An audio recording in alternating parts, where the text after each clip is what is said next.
Good morning. Yesterday we were told in no uncertain terms that Jesus was better than Moses. This idea ends up being developed in contrasting a building and the builder. More specifically, a house, you might think of as a church. And we're not talking, when we talk about a church, we're not talking about the building. We're in a building. We're in a church building right now. I'm filming this there. But when you talk about a church, although it can refer to a building or it can refer to service, I went to church this morning. It can refer to an institution, the church has done this, whatever.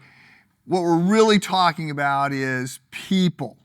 And the same thing when we see in the Old Testament referred to the house of David. We're not talking about the actual physical house that David lived in. We're talking about the people. We're talking about the people of God. And so what we get here is this kind of a contrast. So I'm reading now in Hebrews chapter 3. I'll start again with verse 1.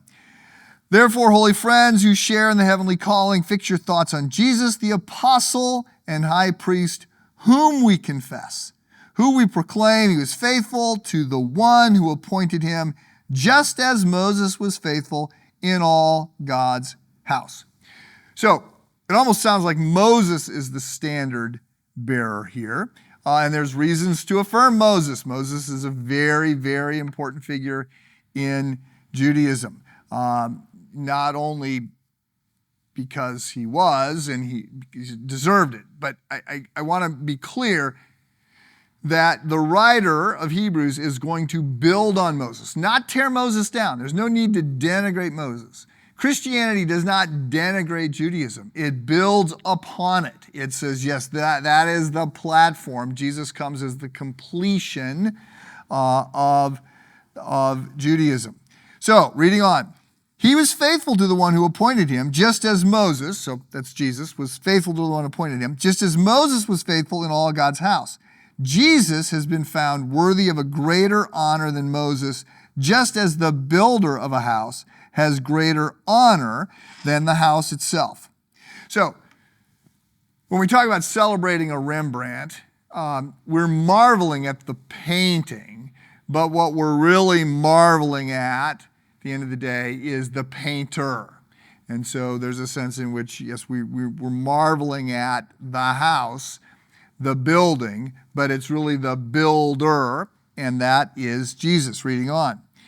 Jesus has been found worthy of greater honor than Moses, just as the builder of a house is greater honor than the house itself. For every house is built by someone, but God, okay, this would be Jesus, is the builder of everything. Moses was faithful as a servant in all God's house, testifying to what he said in the future. But Christ is faithful as a son over God's house, and we are his house if we hold on to our courage and hope of which we hear, hope of which we boast.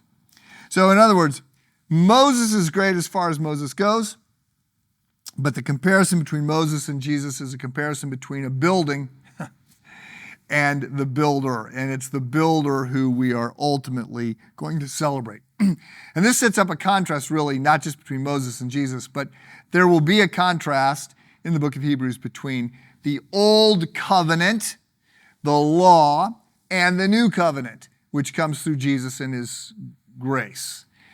So I just, for filming this, I was talking with one of the young staff, and he was telling me that he was reading Les Miserables. So he heard me say, my favorite novel, you got to read Les Miserables, which is an undertaking, by the way.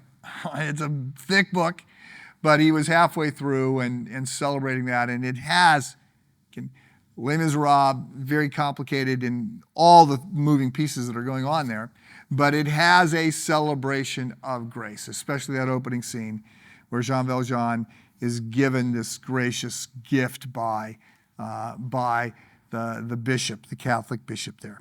So we're going to see a contrast in the book of Hebrews. We're going to see a celebration of Jesus.